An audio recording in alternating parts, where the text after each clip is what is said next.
জোরে জোরে পা টিপ।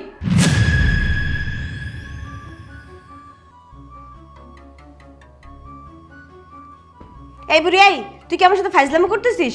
তোকে বলছি পাটা টিপতে, আমার তো মনে হচ্ছে তুই আমার পায়ে সুড়সুড়ি দিচ্ছিস।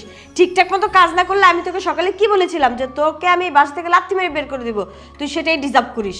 এখন ঠিকঠাক মতো জোরে জোরে আমার পাটা টিপ।